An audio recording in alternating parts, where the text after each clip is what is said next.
दे तो क्या होगा बताइए? रोटी नहीं मिलने देंगे आप। बोले यहां आगे राम नाम कर रहा है। लड़की हमारी बरमाला डालने जा रही थी, राम नाम सत्य कह दिया, गलत क्या था?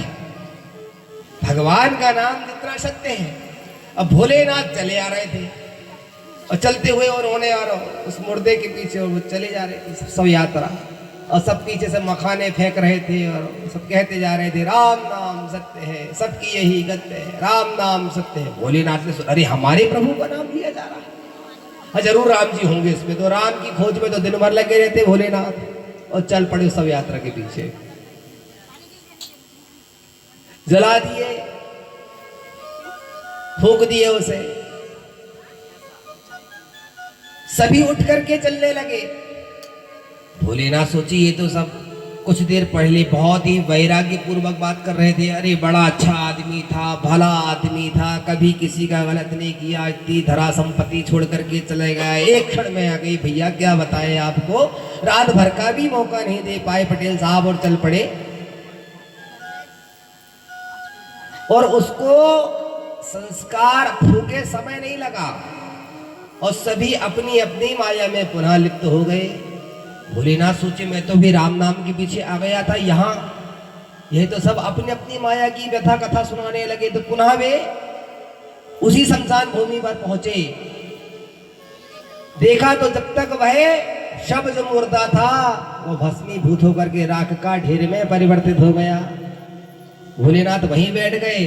उन्हें लगा कि इसके पीछे राम नाम लिया गया था, जरूर इसमें ही राम जी होंगे। तो भोलेनाथ ने उस मुर्दे की राख को उठाया और अपने सारे शरीर में मल लिए। तब से बाबा विश्वनाथ के दरबार में उज्जैन महाकालेश्वर में प्रतिदिन ही भस्म का श्रृंगार होता है। भोलेनाथ को अति प्रिय है भस्म। शव की ही भस्म, ताजे मुर्दे की भस्म ले जाई जाती है, बासी भी नहीं चलती उज्जैन में। अति प्रिय क्यों? बोले इसमें राम का तत्व छिपा हुआ है, राम ही समाहित है, इसलिए जाइए। संसार के लोगों को यहां तो आप बहुत सारा आडंबर कर लेंगे, पक्षपात कर लेंगे, भेद कर लेंगे, लेकिन चारपाई सबके लिए एक ही होती है। पुष्पदंत जी कहते हैं स्मशाने स्वाहा क्रीड़ा स्मर हर पिशाचा सहचरस चिता भस्म लेपा सृग बिंद्रक रोटी परिकरा अमंगल्यम शीलम तब भवतु नामैवमखिलम्। भगवान शंकर के हृदय में राम ही निवास करते हैं। और भोलेनाथ ने उस दिन से अपने सारे शरीर में मुर्दे की, जब ईश्वर को राम से इतना प्रेम है, जब हम जपेंगे तो क्या हमें नहीं मिल पाएंगे? भोलेनाथ दिन रात ही राम नाम जप करते हैं। तो तुलसीदास जी बाबा इस कथा को कहां सुना रहे हैं? अस्सी घाट पे, जिसका नाम क्या है? मणि कर्णिका घाट, शरणागति घाट जिसे कहते हैं। रामायण के भीतर जितनी भी शरणागति की वार्ता आई है वो तुलसीदास जी के द्वारा ही कही गई है। और रामचरितमानस के दूसरे वक्ता कौन हुए? याज्ञवल्क्य जी। और श्रोता हुए महाराज भरद्वाज ऋषि जी। कहते हैं एक बार प्रयागराज में माघ के महीने में कल्पवास करते थे लोग, आज भी करते हैं कुछ लोग। महात्मा तो अक्सर जब माघ का महीना आता है तो एक महीने के लिए प्रयागराज चले जाते हैं। सारे देवताओं का वहां समागम होता है, अपौरुष शक्ति होती है, बल होता है, उनका अनुग्रह पाने के लिए लोग जाते हैं। और महीने भर रहते। एक बार त्रेता जुग माही, शंभु गए कुम्भज ऋषि पाही। भगवान की कथा को सुनते सुनते जब एक समय महीना पूरा व्यतीत हो गया तो याज्ञवल्क्य जी जाने लगे और श्री भरद्वाज ऋषि ने उनके चरण पकड़ लिए और कहा, महाराज आप रुक जाइए, आप ना जाए। याज्ञवल्क्य जी बोले, हमें क्यों रोक रहे हो बाबा? भरद्वाज जी बोले, महाराज मेरे मन में कुछ प्रश्न है, जिज्ञासा बस, उनका उत्तर आप ही दे सकते हैं। मेरी बड़ी जिज्ञासा है। एक राम को मैं भी जानता हूं, जो दशरथ के बेटे। क्या शंकर जी जिनका ध्यान करते हैं वे ही राम परब्रह्म है? याज्ञवल्क्य जी ने उनके मन की अति उत्कंठा को देखा। ये तो बड़े ही प्रेमी है, बड़े ही जिज्ञासावान है, राम को जानना चाहते हैं। अवश्य ही मैं आपको कथा बताऊंगा। और याज्ञवल्क्य जी के लिए आसन लगी। भरद्वाज ऋषि जी ने सुंदर पाद दर्ग से पूजन किया और प्रणाम किया। महाराज आप मुझे बताएं। एक आदमी मिल गया हमको, बोले महाराज ये क्या है? रामचरित महाराज कोई बहुत बड़ी बात है, साधारण पोथी। हमने कहा वो कैसे? तो कहा एक राम हत एक रावण, एक क्षत्रिय एक बामन, विनय विन की नारी हरी, तो विनय विन की नाश करी, तनगवाद की बातन्ना और तुलसी लिख दियो पोतन्ना।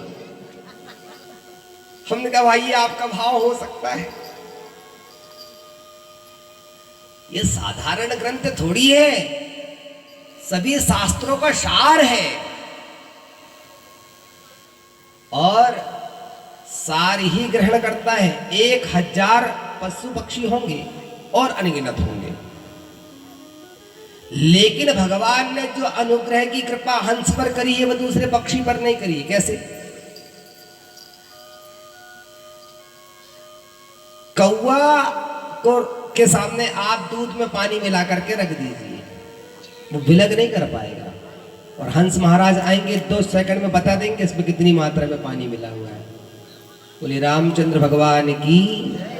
संत हंस, वे संत भी हंस के समान पारखी होते हैं। इसलिए जैसे ही भरद्वाज जी ने प्रश्न किया, याज्ञवल्क्य जी बड़े प्रश्न हुए और उन्होंने नाम की महिमा को पहले बताया, जो कल से अभी तक हम सुन रहे थे कि नाम की महिमा का क्या है, उसे महात्मा कहते हैं। भगवान की कथा कैसी है तुलसीदास जी ने पहले गा दिया। गतिकूर कविता सरित की, ज्यों सरित पावन पाथ की। ये कथा भी आपको गंगा जी टेढ़ी मेढ़ी है। इसी प्रकार बाबा तुलसी कहते मेरी कथा भी थोड़ी सी टेढ़ी मेढ़ी है, पर ये पावन नहीं, अति पावन है, अति पवित्र है। आपने देखा होगा छोटी छोटी सरिताएं, नदियां जब प्रवाहित होती हैं तो उनमें अति उत्कंठा होती है। किससे? हर प्रियतमी को चाहती है, वह चाहती है मुझे मेरा प्रियतम मिल जाए। नदी सोचती है मैं अति तीव्र गति से चल करके अपने सागर में जाके समाहित हो जाती है, अपने पति से मिल लेती। टेढ़ी मेढ़ी होकर के भली नदी दौड़ती है, लेकिन वह चाहती है मैं सागर को प्राप्त हो जाऊं। बाबा तुलसी कहते हैं प्रभु सुजैसे संगति भानाति भानी, हो यही सुजन मन भावनी। भव अंग भूति समान की, सुमिरत सुहावनी पावनी। यह स्मरण मात्र करने से और भव बंधनों से मुक्त कर देती है, ऐसी कथा है। इसलिए बाबा तुलसी ने इसका गायन किया। महाराज याज्ञवल्क्य जी कहते हैं, भरद्वाज जी आपने प्रश्न बहुत अच्छा किया, मैं आपको अपने सामर्थ्य के अनुसार अवश्य सुनाऊंगा। और याज्ञवल्क्य जी पहुंचे त्रेता युग में। वे कहते हैं, एक बार त्रेता युग माही, शंभु गए कुंभज ऋषि पाही, शंभु गए कुंभज ऋषि पाही। एक बार त्रेता युग माही, एक बार त्रेता युग माही, शंभु गए कुंभज ऋषि पाही, शंभु गए कुंभज ऋषि पाही। याज्ञवल्क्य जी कहते हैं, भरद्वाज जी एक समय भोलेनाथ भी माता सती के साथ कहाँ पहुंचे? दक्षिण दिशा में। किसके यहाँ? कुंभज ऋषि के यहाँ। कुंभ से उत्पन्न होने के कारण महर्षि अगस्त को कुंभज ऋषि कहा जाता है। और कौन था साथ में? संग सती जग जननी भवानी, संग सती जग जननी भवानी, पूज्य जग अखिलेश्वर जानी, पूज्य जग अखिलेश्वर जानी। माता सती के साथ आज भोलेनाथ महर्षि अगस्त के आश्रम पर आए और पूजे ऋषि अखिलेश्वर जानी। जैसे ही आप कल्पना करिए, आप यहां से घर जाए और द्वार बंद करने पर या प्रातः काल जब आप जागे और आपके द्वार पर कुंडी खटखटाए सबसे पहले 5 बजे भोलेनाथ माता पार्वती के साथ, तो आपकी क्या स्थिति रहेगी बताइए मुझे।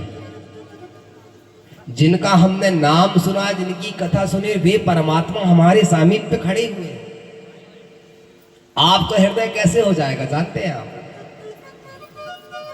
भूखे कह दिया कि आज मैं यहां भोजन नहीं करूंगा। भगवान कृष्ण ने भरी सभा में कह दिया, आज का भोजन तो चाचा अक्रूर जी के यहां, विदुर जी के यहां होगा। विदुर जी सभा में बैठे हैं और भगवान ने कह दिया। और विदुरानी स्नान कर रही थी। भगवान उद्धव से 11वें स्कंद में कहते, उद्धव ये 2 लोगों के प्रेम को मैं जीवन में कभी भूल नहीं सकता। एक विदुरानी के जूठे छेले के केले के छिलके और सबरी मैया के जूठे वेर। भगवान कहते, प्रेमैक रूपा सहसा विराशित। मुझे प्राप्त करना है तो जीवन में सबसे पहले प्रेम होना चाहिए। क्या होना चाहिए? प्रेम। हम सब कुछ पा लेते हैं लेकिन जीवन में एक ही चीज को छोड़ देते हैं, नहीं ला सकते, नहीं लाने देते हैं, उसका नाम है सरलता। अभी मैं महाराज जी से वही चर्चा कर रहा था कक्ष में कि सब कुछ आ जाता है, सरलता नहीं आती। सरलता क्यों नहीं आती? जिसकी जीवन में सरलता आ गई, स से सीता, र से राम, ल से लक्ष्मण, मैं इस व्यासपीठ से कहता हूं, जीवन में सरलता आ गई, मानो सीता राम लक्ष्मण को शिक्षण उसने पा लिया। सरलता का आना अति कठिन है, कहीं ना कहीं उद्विग्नता आ जाएगी। अच्छा वो ऐसा कह रहा था, अच्छा हम देख लेंगे उसको। कहां सरलता रहेगी? ये नहीं खाते वो खाएंगे, कहां सरलता रहेगी? इतना नहीं लेंगे उतना लेंगे, सरलता कहां रहेगी? जीवन में सरलता पानी की तरह विरल होनी चाहिए। भगवान कहते हैं हाँ पीना चाहिए, पीते रहो, नाम जपते रहो और चाय पीते रहो। जय हो मैया की। माता जी कहाँ है? अच्छा लड्डू बनवा रही है। जय हो माता जी की। सुना दिए क्या अब लड्डू की चर्चा आपने बाबूजी? अभी हमने इनसे कहा था कि ये पिछली कथा में हमने देखा, तो हमारे डॉक्टर साहब हैं सिंहपुर में उन्होंने बहुत बड़ी भव्य कथा कराई। तो हमने कहा क्यों भाई, क्या आज क्या दे रहे हो भक्तों को प्रसाद में? तो कहा मुर्रा, मुरमुरा। अरे हमने कहा ये मुरमुरा नहीं चलेगा धान वाले क्षेत्र में, आप ये मत सोचिए कि बरघाट आए हैं तो केवल धान, महाराज भात खाओ और सब। तो बोले आप आदेश करें। हमने कहा कल बढ़िया आप लड्डू खिलवाइए। और छोटे भैया को लेकर तुरंत गए और उन्होंने 1000 पीस का, श्रोता समाजी बहुत अभी यहाँ भी आएंगे, आप यहाँ तो ज्यादा होंगे। उस दिन उन्होंने ऐसा लगा कि कल तक संख्या 1000 में पहुंच जाएगी, तो उन्होंने 1000 के ऑर्डर दे के आ गए और बढ़िया। और कहा कि गुरुजी ने कहा है एक एक श्रोता को एक एक लड्डू ही मिलना चाहिए, इतना बड़ा लड्डू बूंदी का एक एक। अब बताइए यहाँ भी प्रबंध चालू हो गया। ये सब ये भगवान की कृपा है। अब बताओ काजू किशमिश भी डल रहे, कह रहे हैं ऐसे कैसे लड्डू होंगे। अब आप सोच लीजिए, हम तो मगज की बात कर रहे हैं तो 100 पे पहुंच गए भाई। सारी भागवतों में ऐसे ही होता है। चलिए जय हो माता जी की। भरत भैया का अति स्नेह, उनकी इतनी सुंदर व्यवस्थाएं, क्या कहें। व्यासपीठ से आपको बहुत बहुत आशीर्वाद दे सकते हैं, हमारे पास है भी और कुछ नहीं इसके अलावा।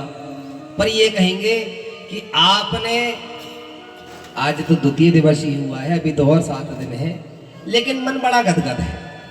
आपकी व्यवस्थाएं, श्रोताओं को बैठने के लिए प्रबंध, माताओं के लिए सुंदर चाय के प्रबंध, पानी की व्यवस्था आपने की हुई है, ये होना चाहिए। ईश्वर ने जो हमें दिया वह करना चाहिए।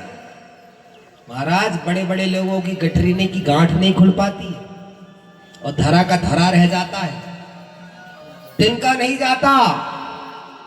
जिसे इस बात का अहंकार है कि मैं साथ में लेके जाऊंगा गाड़ी को, एसी को, फ्रिज को, ये कुछ नहीं जाने वाले। अरे महाराज ये कलेवर, ये जो आपने धारण किए हुए हो इसे भी काट के फाड़ देते हैं और कहते हैं भाई जैसा आया था वैसा ही जाएगा। विवस्त्र और एक क्षण में फूंक देते स्वाहा। प्रयास करना चाहिए। ईश्वर ने हमें दिया है, किस बात के लिए दिया हुआ है? अपने धर्म की। देखिए दान की तो 3 गति होती है धन की, दान, भोग, नाश। सर्वप्रथम कहा, चाणक्य कहते अपनी नीति में, दानेन पाणिर न तु कंकणेन, स्नानेन शुद्धिर न तु चंदनेन, मानेन तृप्तिर न तु भोजनेन, ज्ञानेन मुक्तिर न तु मंडनेन। आपके हाथ में जो आपने कंकड़ों को धारण किया हुआ है, आभूषणों को, इनकी शोभा धारण करने से नहीं है। चाणक्य कहते हैं दानी ना, अपने हाथ से इन्हें दूसरे को प्रदान करें। अभी शीत लहर चल रही, शीतकाल का समय चल रहा है। कितने लोगों को आप देखते हैं कंबल का दान करते हैं, चौराहे पे भंडारा लगाते हैं, शाम को थोड़ा थोड़ा प्रसाद देते हैं। जिनके पास घर नहीं है, जो बेघर है, हम उनकी मदद तो कर सकते हैं। अभी जब कोरोना काल आया तो हमारे पास सूचना आई गांव में कि चौरी में जो रोजमर्रा के कार्य करने वाले लोग हैं और कुछ ऐसे असहाय लोग हैं जिनके पास एक वक्त के गुजारा करने के लिए कल से लॉकडाउन लग गया है और वे पिछले 8 दिनों से उनके पास भोजन का कोई प्रबंध नहीं है। तो हमारे अभी आएंगे, शायद वो कह रहे थे कि इस कथा में जरूर पधारेंगे। तो सारे समिति गणों ने कहा कि चलिए हम उनकी मदद करते हैं। ये भाव जगा। और हमारे एक बड़े भैया सरपंच साहब, उन्होंने कहा कि चलो हम सब मिल करके, हमने कहा ठीक। और आपने ऐसे सभी लोगों ने और अनाज को एकत्रित किया। और हमने कहा ऐसे ही दे देंगे तो वो लॉकडाउन में पिसाने कहाँ जाएंगे, भाई आटा कैसे बनेगा, गेहूं तो घर घर में तो चक्की है नहीं। तो हमने कहा गांव से ही पिसवा करके, और उन्हें हमने सूचित किया कि आप कहें तो छोटे छोटे 1-1 केजी के पैकेट बनवा दें घर घर में देने के लिए। जब हम लोग ये थोड़ा थोड़ा करके लोगों को समझाएं। बिजली बंद हो गई, बिजली बंद हो गई। तुम बतिया रहे हो, किससे बतिया रहे हो? लड़के से। लड़के से। चेला तुम्हारा। चेला हमारा। ये कथा में नहीं है क्या? ये तो टीन के नीचे खड़ा। अच्छा, बड़ी चाहत थी।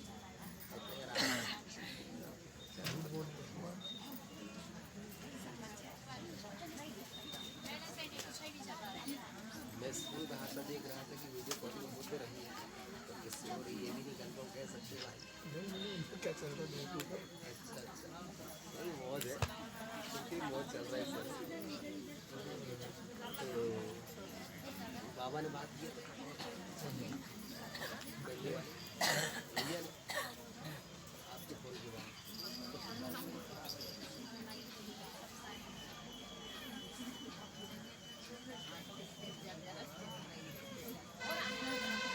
नहीं वहीं को बुलाना है ना। उसने कहा हो तो बुला लो। उसमें नहीं, मतलब जरूरत लग रही तो बुला लेंगे, ऐसा कुछ नहीं। अगर सेफ्टी सेंट है तो कोई बात नहीं। जैसा आप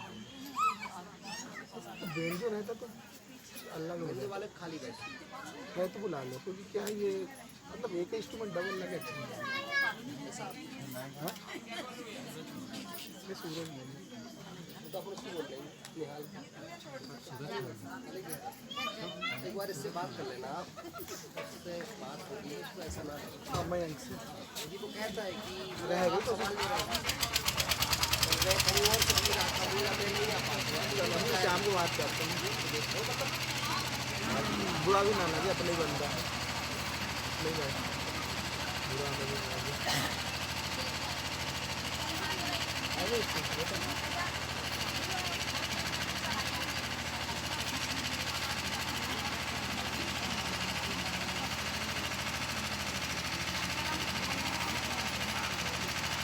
रख लेते हैं तो नहीं तो बनने से बात करते हैं। देंगे भी नहीं तो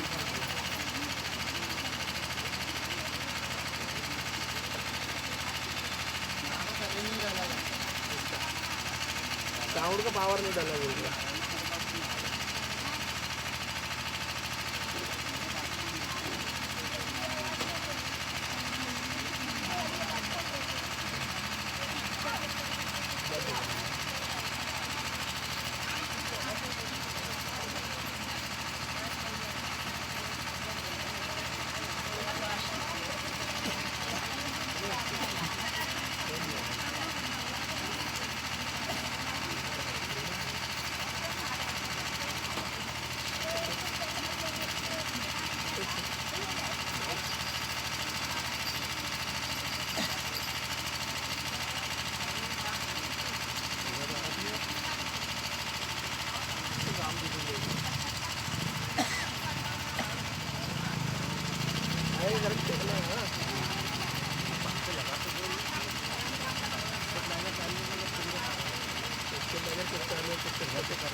बात कर लो जरा जो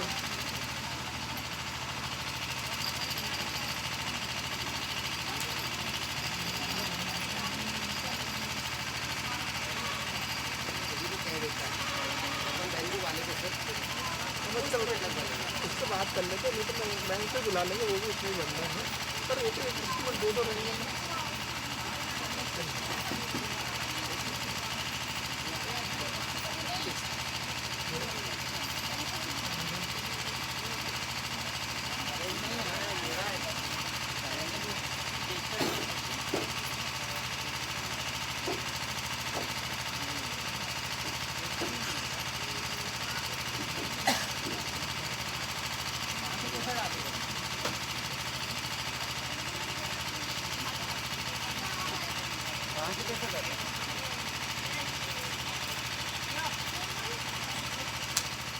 कटआउट डाल दो यार एक वहाँ पे भैया रे।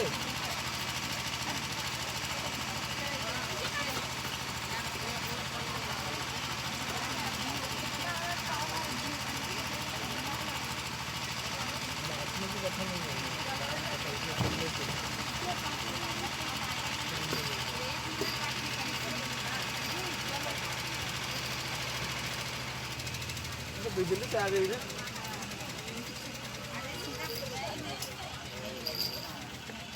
कौन सी बात है?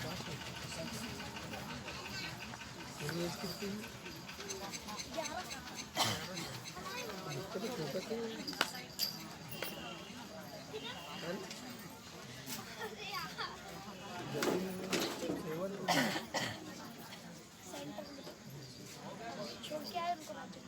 वही गया देखो ही नहीं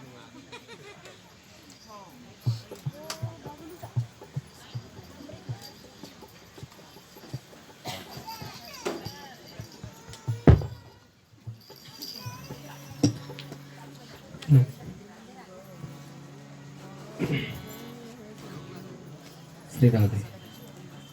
डिले वो हो रहा है डिजिटल में बड़ा लफड़े डिले वो हो रहा है स्पार्क हो रहा ना बिल्कुल पीछे चढ़ के राधे श्री राधे।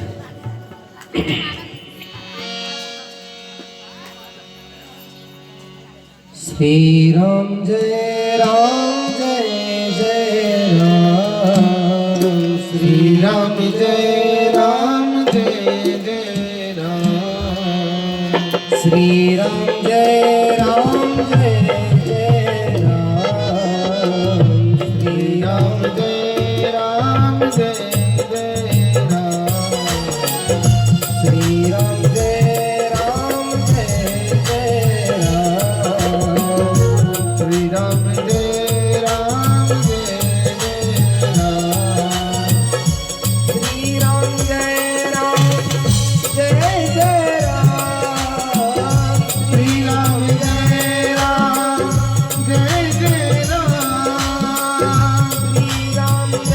राम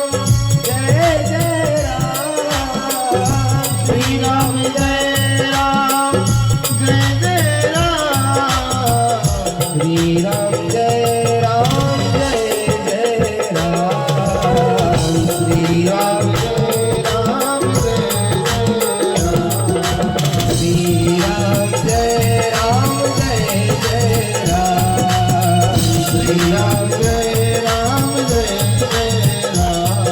श्री राम जय राम जय जय राम।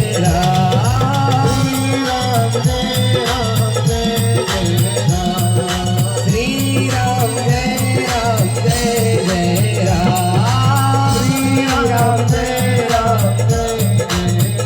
बोलो श्री राम जय राम जय जय राम।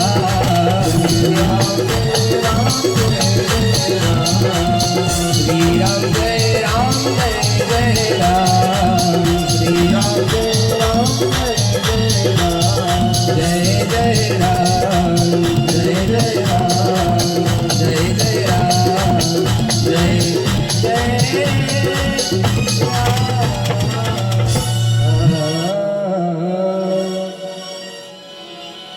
एक बार भरी मकर नहाए। एक बार भरी मकर नहाए। सब मुनीस आश्रम सिधाए। सब मुनीस आश्रम सिधाए। जाग बरक मुनि परम विवेकी। जाग बरक मुनि परम विवेकी। भरद्वाज राहे पद टेकी। भरद्वाज राहे पद टेकी। भरद्वाज जी महाराज ने प्रश्न किया याज्ञवल्क्य जी से, महाराज राम कवन प्रभु पूछऊं तो ही। राम कवन प्रभु पूछऊं तो ही। कहिए बुझाई कृपा निधि मोही। कहिए कृपाई कृपा निधि भरद्वाज जी ने पूछा, महाराज ये राम कौन है? तब याज्ञवल्क्य जी ने त्रेता पहुंचाए। एक बार कुंभज ऋषि पाही शंभु गए, कुंभज ऋषि पाही एक बार त्रेता जुगमाही। और तुलसीदास जी लिखते हैं कि भगवान भोलेनाथ अकेले नहीं गए।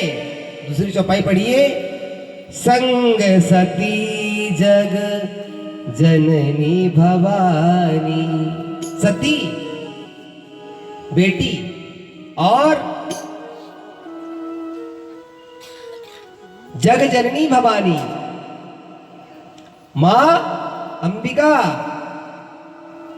और भगवान की पत्नी माता सती, तीन लोगों का वर्णन किया। पूजे ऋषि अखिलेश्वर जानी। अगस्त्य जी उठे, उठ करके प्रणाम किया, आसन पर बैठाया, पाद दर्ग के द्वारा पूजन किया। अब माता सती नाक से तोड़ने लगी। इनसे कथा सुनेंगे, इनसे जो हमारे पैर पड़ रहे, इनसे भ्रम हो गया। ध्यान रखिए, यही भ्रम होता है जीव में। एक क्षण में भगवान की माया का प्रभाव होता है। अब भोलेनाथ प्रेम से प्रेम धुला, पैर धुला रहे। और माता सती को ये भक्ता क्या कथा सुनाएगा? जो हमारे पैर की रज को धुल रहा है और प्रेम से उन्होंने, भोलेनाथ बोले हमको वह चरित्र सुनाओ। और पूरी राम जी की कथा को सुना। और तुलसीदास जी लिखते हैं कि राम कथा मुनि वर्ज बखानी, सुनी महेश परम सुख मानी। भगवान श्री राम की कथा को सुनकर के भोलेनाथ के हृदय में मानो असंख्य संतोष हो गया, अपार संतोष हो गया, गदगद हो गया हृदय। भगवान तो कहते हैं वाक गदगदा द्रव्यते सचित्तम।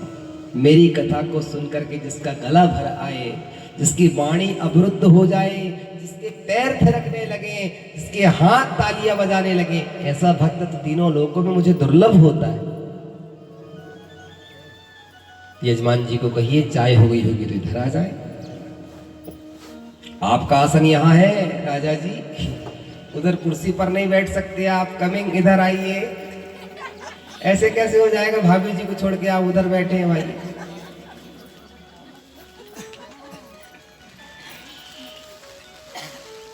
और हृदय विचारत जात हर, भगवान के हृदय में परम संतोष हुआ कथा को सुनकर के। किसके? भोलेनाथ। और माता सती को मोह जागृत हो गया।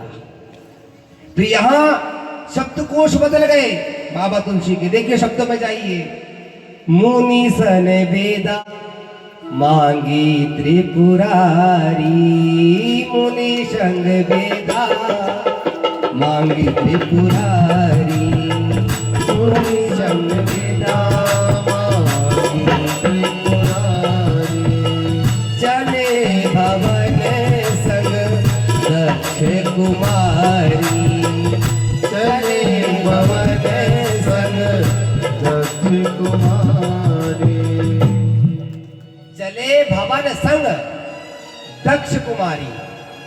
यहां संबोधित क्या करते हैं? किसके साथ जा रहे हैं? दक्ष की बेटी, चतुर्बाप की चतुर बेटी के साथ जा रहे हैं। तुलसीदास जी ने शब्द को बदल दिया। और जब आए थे तब क्या कह रहे थे? संग सती जग जननी भवानी। किसका पूजन किया था आते समय? अगस्त्य जी ने। पूजे ऋषि अखिलेश्वर जानी। छोटी छोटी सी बातों से जीवन का पतन हो जाता है। जीव को बहुत चैतन्य रहना पड़ता है। और मैं तो ये जानता हूं, मैंने जो पढ़ा है शास्त्रों में, जितना कठिन गृहस्थ आश्रम है उतना कठिन संन्यास, वानप्रस्थ और ब्रह्मचर्य आश्रम नहीं होता। एक एक क्षण में हमको कैसे पग को कहां रखना है, कब कठिनाई आ जाए, गृहस्थी को बहुत सजग रहना पड़ता है। जबकि भगवान गृहस्थ आश्रम की प्रशंसा करते हैं, धन्यो गृहस्थ आश्रम। भगवान भागवत में कहते हैं अर्जुन, गृहस्थ आश्रम जैसा कोई आश्रम नहीं है, लेकिन एक एक क्षण में हमें कितनी कठिनाइयों को पार करना पड़ता है। यहां बैठे नाक सिकोड़ते हुए पैर धुलाया, पूजन किया, पूरी कथा सुनी, और आज भोलेनाथ हृदय में संतोष उदाहरण करते हुए चले। बाबा लिखते हैं, हृदय विचारत जात हर के ही विधि दर्शन होई। भोलेनाथ मन में विचार करते हैं, भगवान नरलीला करने के लिए त्रेता में प्रकट हो चुके हैं, मैया सीता का हरण हो चुका है, वन में खोज रहे हैं। क्या मुझे मिल जाते, जिन कानों से मैंने कथा सुनी है, काश नेत्र उनके दर्शन करके सफल हो जाते। जात हर, हर कहते हैं भोलेनाथ को, हरि कहते हैं विष्णु को। हृदय विचारत जात हर के ही विधि दर्शन हो। गुप्त रूप अवतर्यो प्रभु गए जान सब कोई। और भगवान को हृदय हृदय प्रणाम किया। भगवान शंकर ने पहुंच गए कैलाश पर्वत पर। माता सती ने कहा, प्रभु आप क्या वही राम जी की बात कर रहे थे? आप क्या उन्हीं राम जी की ध्यान करते हैं, समाधि में बैठे रहते हैं? कौन राम जी?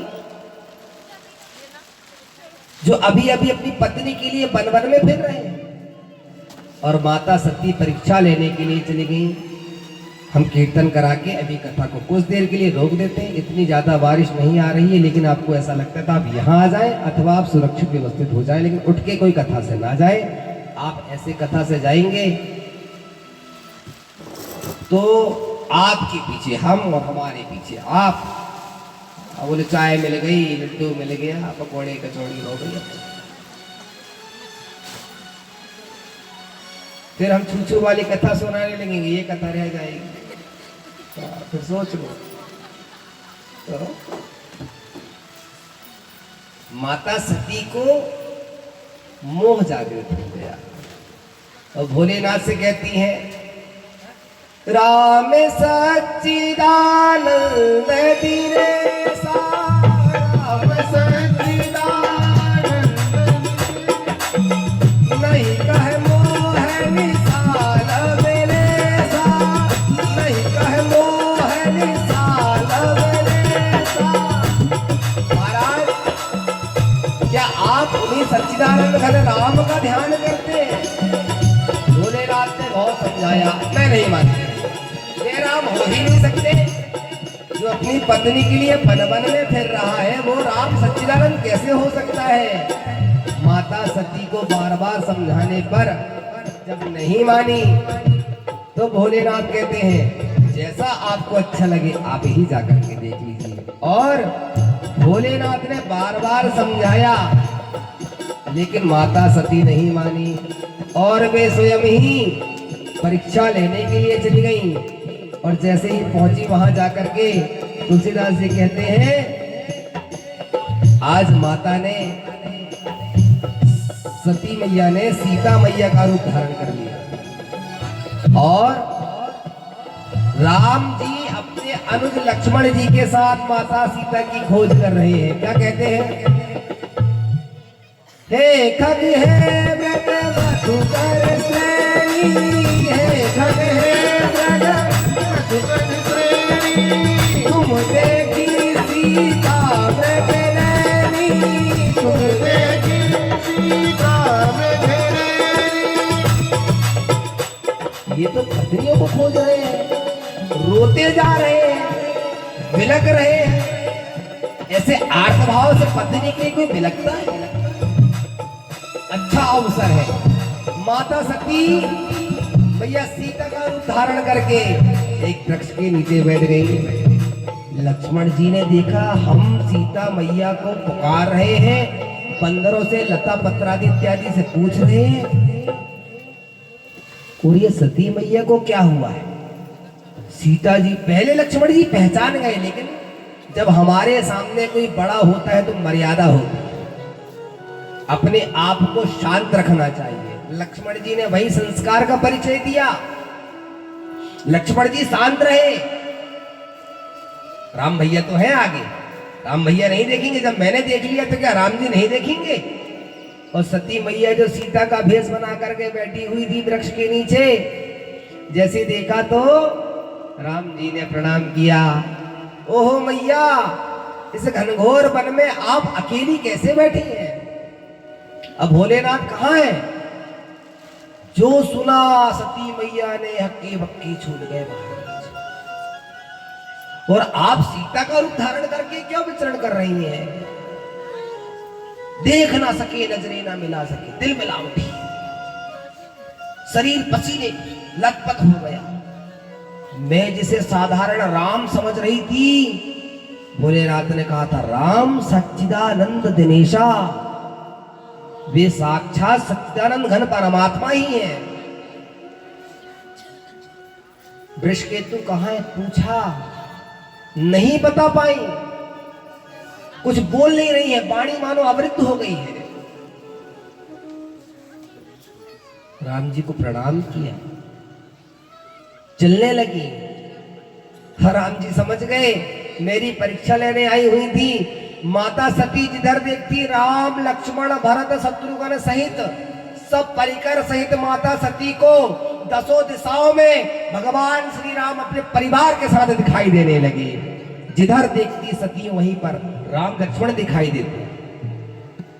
10 दिशाएं होती हैं, पूरब पश्चिम उत्तर दक्षिण ईशान आग्नेय नैऋत्य वायव्य ऊर्ध्व और अधा, पाताल तक जहां तक दृष्टि जा रही है माता सती की, भगवान अपने परिवार के साथ दिखाई दे रहे हैं। बावरी होगी, पागलों की तरह भागी वहां से।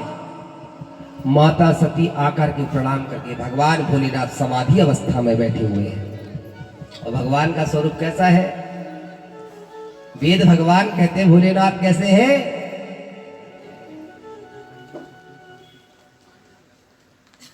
शंकर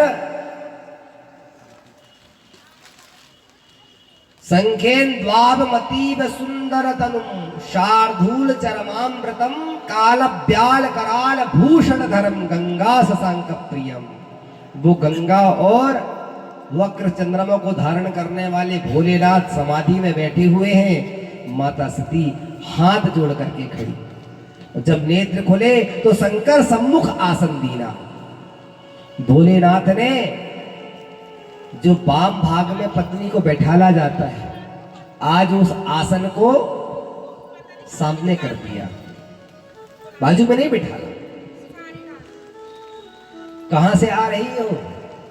कहीं नहीं महाराज, बस यही गई थी। अच्छा, ले ली परीक्षा? छिपा रही है, छिपाने का आशय क्या कारण है? माता सती झूठ बोल रही है। झूठ बोलने का भी कोई कारण होता है? भगवान की माया झूठ बोलवा रही है। भगवान की माया ही है। माया शब्द में 2 अक्षर होते हैं, माँ या। माँ माने नहीं, या माने जो नहीं है उसे हमने अपना जान बैठे, और जो है उसने अपने आप को छिपा लिया। परमात्मा है, दिखाई देता है, निराकार है। वायु चल रही, हवा दिखाई दे रही है? नहीं। पानी में लाल कलर डालो, पानी लाल कलर का हो जाता है, रंग ले लेता है लाल, पीला पीला। पानी में हरा रंग डाल दो तो हरा कलर बन जाता है। मानो उसका कोई आकार नहीं है। इसी प्रकार मौसी जी को प्रकट कर दिया, माया मौसी आई और सब पर। आप दर्पण के सामने खड़े हैं, लेकिन दर्पण में पहले से बहुत सारी धूल जमी हुई है, तो क्या आप अपने बिंब को देख सकते हो उस प्रतिबिंब में? बोलो, कब तक नहीं देख पाएंगे? जब तक साफ न कर दिया। इसी प्रकार हमारे भीतर जो काम, क्रोध, लोभ, मोह, मात्सर्य रूपी विकार विराजमान है, तब तक, अरे भाई सीधी सी बात है, आपका घर में पहले से किराएदार था, है, और आपने बाहर एक तख्ती लगा दी, मकान किराए से देना है, तो क्या कोई दूसरा किराएदार उसमें आ सकता है? वह तब तक नहीं आ सकता जब तक आपका मकान खाली ना हो। भगवान भी कहते हैं जब तक आपके भीतर से जो किराएदार ना चले जाए मैं कैसे आऊंगा। अहम भक्ति ऋतिख्या, भगवान भक्ति से कहते हैं कि मैं अपनी भक्ति रूपी पत्नी के साथ में प्रत्येक जीव के हृदय में विराजमान करता हूं। कब? जब उसका मकान खाली रहता है, लेकिन उसके मकान में पहले से मद मात्सर्य काम ईर्ष्या मोह लोभ पहले से तृष्णा भरी पड़ी है। कहां से जगह मिलेगी मेरे लिए? कोना ही खाली नहीं मिलेगा, कहां जाके रह पाऊंगा उसके मकान में। भगवान तभी आते हैं जब ये मकान खाली रहता है। अंतःकरण चतुष्टय, हमारे अंतःकरण में 4 चीजें निवास करती हैं। वेदांत में लिखा हुआ है मन, बुद्धि, चित्त और चौथा अहंकार। और ये भीतर है। शरीर कैसे शुद्ध होता है? अद्रिगात्राणि शुद्धंती, हमारा अर्ध शरीर है, पूर्ण शरीर नहीं है। कोई 100 साल जी ले, कोई 200 साल जी ले, पर कोई अमरत्व को प्राप्त नहीं कर सकता। कोई ये नहीं कह सकता कि मैं अमर हूं। इसलिए शास्त्र ने कहा अर्धिगात्राणि शुद्धंती। बोले महाराज क्षिति जल पावक गगन समीरा पंच रचित अति अधम शरीरा।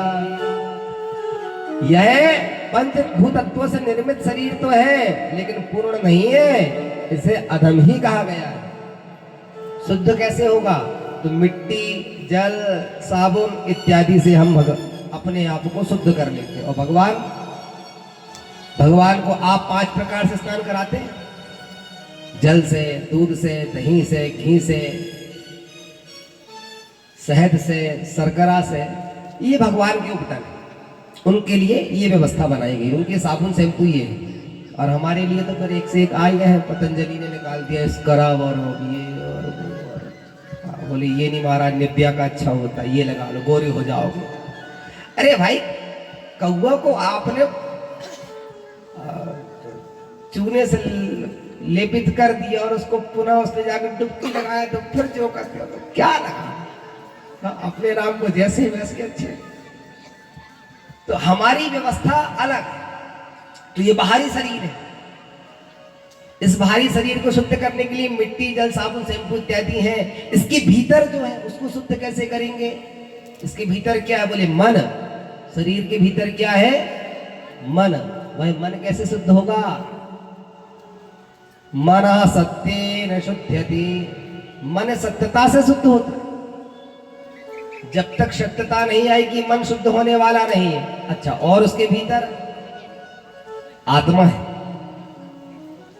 आत्मा 15 ग्राम की है। कितनी?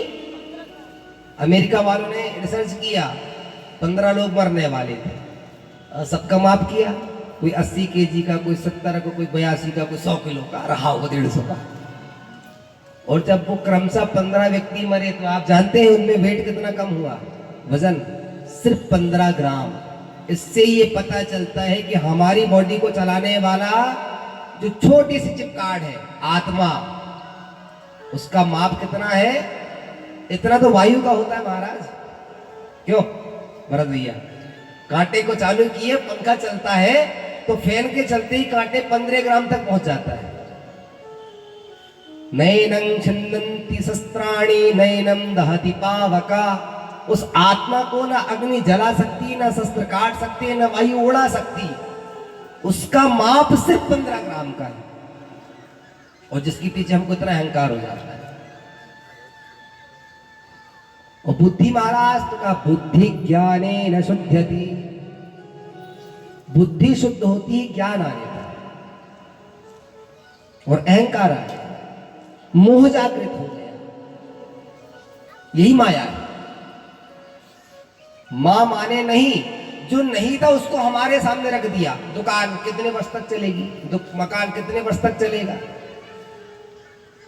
संसार में जो कुछ दिख रहा है वो नाशवान है, वो नष्ट होने वाला है। चरक मुनि चरक संहिता में कहते हैं इदम शरीरम सत्संधि। यह इदम मतलब यह है, जो शरीर है वो 100 जगह से मोड़ोगे तो मुड़ जाएगा, तोड़ोगे तो टूट जाएगा। इदम शरीरम सत्संधि जर्जरम पत्यवश्यम परिणाम पेशलम। ये जर्जर शरीर है जो आज आपकी गोद में खेल रहा है, कल थोड़ा किशोर अवस्था में बड़ा हो जाएगा, बूढ़ा हो जाएगा, अंत में राम नाम। ये जर्जर होने वाला शरीर है। फिर इसकी औषधि क्या है? किलस्य औषधि मूढ़ निरामयम कृष्ण रसायनम पिबा। एक ही औषधि है, एक ही दवा है, एक ही मेडिसिन है। क्या? जब तक जियो तब तक राम और कृष्ण का नाम ही पियो। और वह कैसे प्राप्त होगा? जब तक हम उसकी शरण में ना चले जाए। जीव को एक जगह से, चक्की चलती है, बाबा कबीर लिखते हैं कि चलती चक्की देखकर दिया कबीरा रो, और 2 पाटन के बीच में साबुत बचा रखो है। पर मैं कहता हूं एक चीज बचती है। क्या? जो कील होती है उसके पास में जो कुछ अन्न के दाने जाके रह जाते हैं वो साबुत रहते हैं। बताओ माता जी, रह जाते हैं, और बाकी उनके बीच में जो आता है वो पिस जाता है। भाई कील रूपी ही संत है, भाई कील रूपी ही गुरु है। उसकी शरणागति जो ले लेगा वो इस 2 पाठ से पिसने से बच जाएगा। इसलिए उनकी शरण में जाना चाहिए। एक संत ने कहा, तेरी शरण में आके मैं धन्य हो गया, तेरी शरण में आके मैं धन्य हो गया, तेरी शरण में आके मैं धन्य हो गया, तुझको अपना बना के मैं धन्य हो गया, तुझको अपना बना के मैं धन्य हो गया, तेरी शरण में आके मैं धन्य हो गया, तेरी शरण में आके मैं धन्य हो गया। भगवान की शरणागति लेने के बाद क्या होता है? तुझको अपना बना के मैं धन्य हो गया, तुझको अपना बना के मैं धन्य हो गया। भक्त कहता, प्रभु इस संसार की यात्रा में अनेकों लोग मिले, कितने मिले अमीर यहाँ, कितने मिले गरीब, कितने मिले अमीर यहाँ, कितने मिले गरीब, कितने मिले अमीर यहाँ, कितने गरीब, कितने मिले अमीर यहाँ, कितने गरीब। प्रभु जब मैं आया संसार का मेला मैंने देखा तो यहाँ अनेकों लोगों से मेरी मुलाकात हुई, भेंट हुई। कितने मिले अमीर यहाँ, कितने गरीब, पर आप मिल गए तो, पर आप मिल गए तो धनवान हो गया, पर आप मिल गए तो धनवान हो गया। तेरी शरण में आके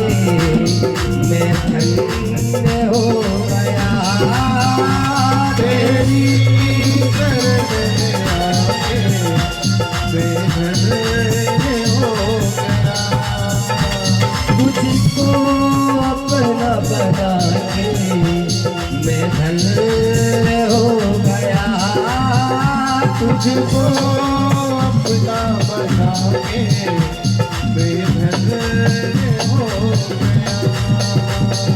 करना कभी न दूर प्रभु चरणों से करना कभी न दूर प्रभु। भक्त को एक ही आस होती है और तुलसीदास जी ने कहा करना कभी न दूर प्रभु चरणों से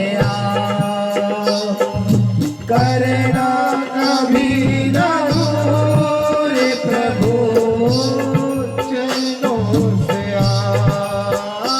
चरणों के ही सहारे ओ चरणों के ही सहारे क्या होगा अब पार हो गया चरणों के ही सहारे अब पार हो गया। तेरी शरण में आके मैं धन्य हो गया। तेरी शरण में आके बेधन हो गया। जय जय सीताराम प्यारो जय सीताराम जय सीताराम प्यारो जय सीताराम जय जय सीताराम प्यारो जय सीताराम सब गाइए सीताराम प्यारो जय सीताराम जय जय सीताराम प्यारो जय सीताराम जय जय सीताराम प्यारो जय सीताराम जय जय सीताराम प्यारो जय सीताराम जय जय सीताराम प्यारो जय सीताराम जय जय सीताराम प्यारो जय सीताराम जय जय सीताराम प्यारो जय सीताराम जय जय सीताराम प्यारो जय सीताराम जय जय सीताराम प्यारो जय सीताराम प्यारो जय सीताराम प्यारो जय सीताराम प्यारो जय सीताराम प्यारो जय सीताराम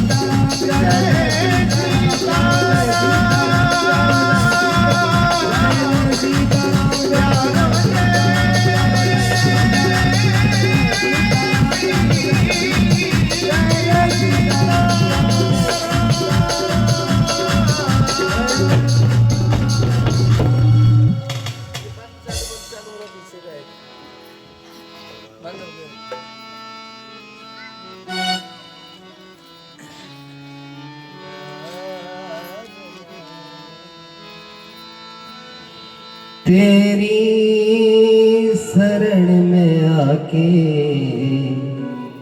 मैं धन्य हो गया। जब तक हम उनकी शरणागति नहीं लेंगे तब तक हम इसी भ्रम में बैठे हैं कि हमारा उद्धार होना है।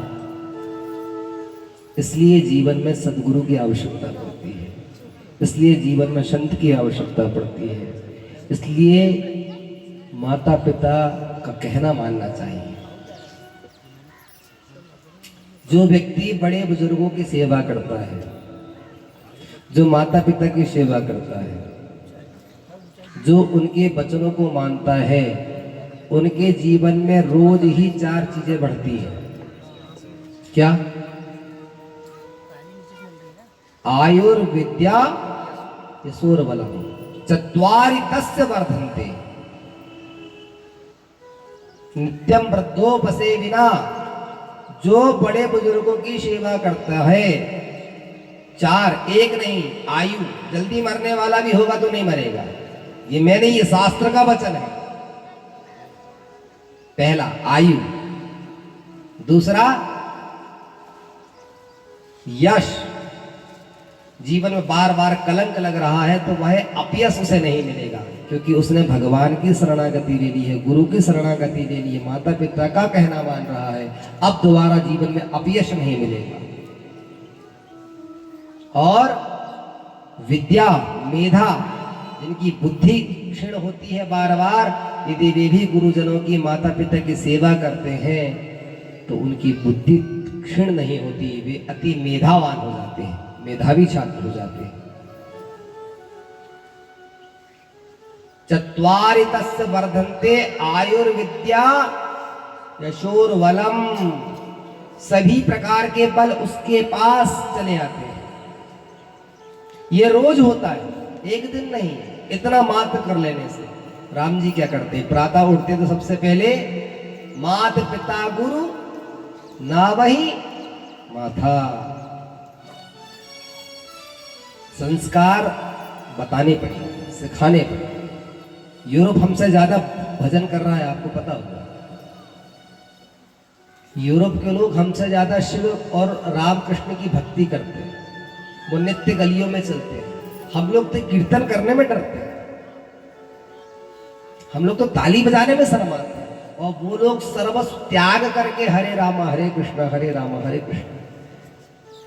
और वे कहते हैं कि काश हम कोई एक ऐसा पुण्य कर लेते जो हमें भारत भूमि में जन्म मिल जाता। अरे यूरोप और अमेरिका के तो छोड़िए, वे स्वर्ग में बैठे देवता कहते हैं अहो अमीसाम किमकारी शोभनम, प्रभु अब जब हमारा यहां से पतन हो और आप हमें नीचे कहीं पहुंचाते हैं तो एक ही विनती है, एक ही कृपा करना, क्या आप हमें भारत भूमि में जन्म दे दें। भारत में ही क्यों मांगा, इतना बड़ा विश्व है, इतनी सारी कंट्री है, इतने सारे देश है, कहीं और मांग लेते तो कहा यहां गीता गंगा और गायत्री है, वो किसी और देश में नहीं है। और यहां से जब कुछ महापुरुष पहुंचे, प्रभुपाद स्वामी इत्यादि, और उन्होंने रामकृष्ण की वो अलख जगाई कि आज अमेरिका और यूरोप में बैठे लोग भी शिव पूजन करते हैं, शिव अभिषेक करते हैं, रामकृष्ण का भजन करते हैं। वे समझ पा रहे हैं, हम नहीं समझ पा रहे। ये तो हमारा देश है, यहाँ तो हमारी संस्कृति, यहाँ हमारा यहाँ का कल्चर है, सब कुछ हमारे पास है, लेकिन हम उसे छिपा रहे हैं। और वे बाहर के लोग ही आकर के मोबाइल का बटन उठाइए और देखिए आप, आपके एक ही बटन से 5 अक्षर निकलेंगे अभी, जो महर्षियों ने हजारों लाखों वर्ष पूर्व लिख करके गए थे। बाकी बटन दबाइए, 5 अक्षर निकलेंगे, पा फा बा भा मा। विज्ञान आज उस पर शोध किया है। च की बटन दबाइए, च छ ज झ या, यही अक्षर निकलेंगे। ट की बटन दबाइए मोबाइल में, टा ठा डा ढा, यही अक्षर निकलेंगे। लृतु लसाराम दंता, दांत से निकलने वाले शब्द ता था दा धा ना, ये 5 अक्षर बिना दांत से नहीं निकल सकते। उपू पद या नाम ओष्ठौ, पा फा बा भा मा, इन 5 अक्षरों को बिना ओठ पकड़े आप बोल के दिखाइए, फूफा बोलिए, फूफा, क्या निकल पाएगा? ये वेद भगवान हमारे महर्षियों ने पहले ही गणना कर दी है, सब पहले लिख दिए, और आज हम उसे देख रहे हैं और हम कह रहे हैं बाहरी साइंस। ये आज का नहीं है, हमारे लिए सब प्राचीन है, ये सब पुराना है, ये कोई बहुत नया नहीं है। लेकिन अनभिज्ञ जब तक है तब तक तो नया ही जान पड़ेगा।